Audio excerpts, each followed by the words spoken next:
پہلے آتے کرتے جو سنتیں ہوتی ہیں 4 سنتیں وہ نہیں پڑھتے، اگر نہیں پڑھی تو پھر گناہ گار ہوگا یا نہیں ہوگا؟ جمعہ بہت تاکیدی فرض ہے، ظہر کا جو فرض ہوتا ہے نا اس سے بھی زیادہ اس کی تاکید ہے جمعے کی۔ البتہ یہ کہ جمعہ کی جو یہ حیات ہے نا مخصوص، تو یہ جمعہ سب کے لیے ضروری نہیں ہوتا۔ مثلا عورت جمعہ نہیں پڑھے گی، وہ ظہر پڑھے گی۔ اسی طرح اور بھی اس کے شرائط ہیں جمعہ واجب ہونے کے لیے۔ البتہ یہ جمعے کی جو 2 رکعت پڑھی جاتی ہے یہ فرض ہے، اس میں فرض کی نیت کیجیے۔ سنتیں یہ مؤکدہ ہوتی ہیں ظہر کے بعد جو پڑھی جاتی ہیں، اس لیے ان کا پڑھنا بھی ضروری ہے۔ اگر ایک آدھ بار ان کا ترک کیا تو برا کیا، عادت بنا لی تو گناہ گار ہوگا۔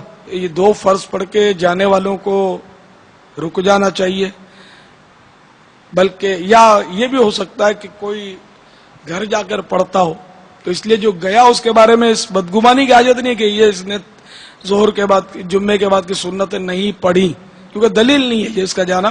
گھر پڑھ سکتے ہیں بلکہ گھر پہ پڑھنا افضل ہے۔ باپا کی بارگاہ میں علاقہ داتا نگر دویہ سوزے مرشد اور مکی صوبہ کے تمام اسلامی بھائیوں کا سلام بھی میری طرف سے قبول فرمائیں۔ وعلیکم السلام۔ یہ سلام دینے کا انداز بھی جو ہے نا اس پر بھی جیرا ہو۔ یہ عام طور پر ہوتا ہے کہ آپ کو ہمارے سارے علاقے والوں نے سلام بولا ہے، خیر انہوں نے بولا یہ نہیں کہا، انہوں نے کہا کہ سلام قبول فرمائیے۔ عام طور پہ ایسا ہوتا ہے کہ علاقے والوں نے بولا نہیں ہوتا، تو اب اگر کہے گا کہ ہمارے علاقے والوں نے آپ کو سلام بولا ہے اور اسے کسی ایک نے بھی نہیں بولا، جب تو یہ جھوٹ ہوا ظاہر ہے، جبکہ بولا ہی نہیں ایک نے بھی۔ دوسری صورت یہ کہ ہمارے علاقے والوں کی طرف سے سلام قبول کریں، اس میں شاید بچت ہو جائے کہ اس نے یہ جملہ نہیں بولا کہ آپ کو کہا ہے، اس میں سلام قبول کریں۔ تو جب تک بولے نہیں نا کوئی تو سلام بولنا نہیں چاہیے، اس میں جھوٹ کا خطرہ ہے۔ ویسے میں جب بارگاہ رسالت میں حاضر ہوتا تھا تو ظاہر مجھے اتنے لوگ سلام بولتے تھے کہ جس کی انتہا نہیں۔ اب سب کا نام یاد رکھنا میرے بس کا روگ نہیں۔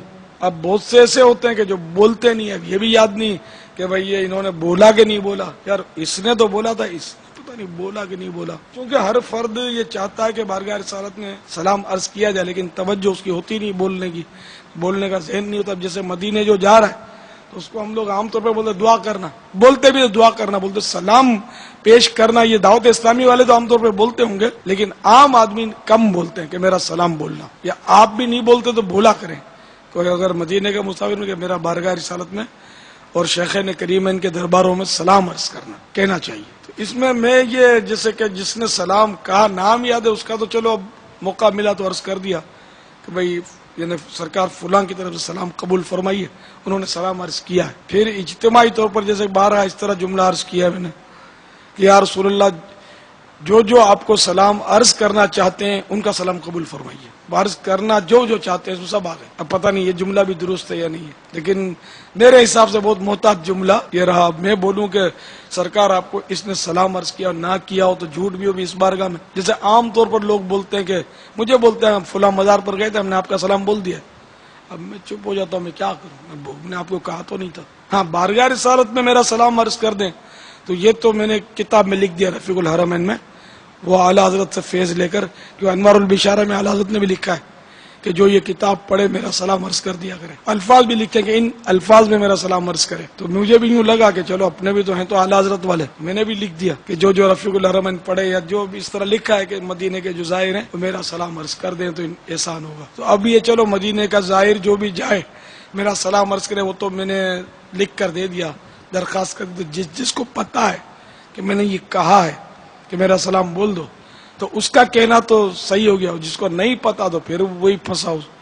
اگر یہ جملہ کہتا ہے کہ آپ کو سلام بولا ہے تو یہ غلط ہو جائے گا نا۔ یا میں یہ عرض کر دوں کہ آپ جہاں جہاں درباروں پہ حاضری ہو میرا سلام عرض کر دیں، تب تو صحیح ہو جائے گا۔ کہا نہیں ہے تو صحیح نہیں ہوگا، جس کو کہا اس کے لیے صحیح ہوگا، دوسرے کے لیے صحیح نہیں ہوگا کہ وہ میری طرف سے تمام درباروں پر سلام عرض کرے۔ اللہ عقل سلیم دے اور مدنی سوچ دے کہ بندہ بازو کا نیک کام سمجھ کر کرتا ہے، لیکن وہ کام نیک نہیں ہوتا بلکہ وہ شبہات سے بھرپور ہوتا ہے، اور بعض اوقات تو گناہ بھرا ہوتا ہے۔ بظاہر نیک ہوتا ہے لیکن وہ غلط ہوتا ہے، جھوٹ ہوتا ہے۔ جھوٹ بول کر تو آج کل چندہ لینے جاتے ہو اتنے جھوٹ بولتے ہیں، بہت تجربہ اس کا۔ تو کسی کو انفرادی کوشش کرتے تو کئی جھوٹ بول دیتے ہیں اس میں، یا خوشامد میں ایسا مبالغہ کرتے ہیں کہ جھوٹ میں جا پڑتا ہے۔ اس کی مثالیں یہ غیبت کی تباہ کاریوں میں دی ہوئی ہیں کہ انفرادی کوشش میں کتنے جھوٹ بولتے ہیں، کتنے گناہ ہو جاتے ہیں۔ مدنی قافلے کے لیے تیار کرتے کرتے کتنے جھوٹ بول دیتے ہوں گے جن کی تربیت صحیح نہیں ہوئی. غیبت کی تباہ کاریاں جو ہے اس کو پڑھیں اور اس میں طریقہ کار سیکھیں, کس طرح انفرادی کوشش کرنی چاہیے, اور اس درمیان جو گناہ ہو جاتے ہیں ان سے کس طرح بچا جائے. یہ ساری مثالیں دے کر الحمدللہ غیبت کی تباہ کاریوں میں سمجھایا گیا. جنہوں نے پڑھا ہوگا ان کو اس کا اندازہ ہوگا بھی, انشاءاللہ وہ بچتا بھی ہوگا کہ ہم کریں نیک کام اور اس میں گناہ میں پڑ جائیں. یہ تو بڑی بہت مطلب تشویش کی بات ہے نا, بہت تشویش کی بات ہے. تو ہر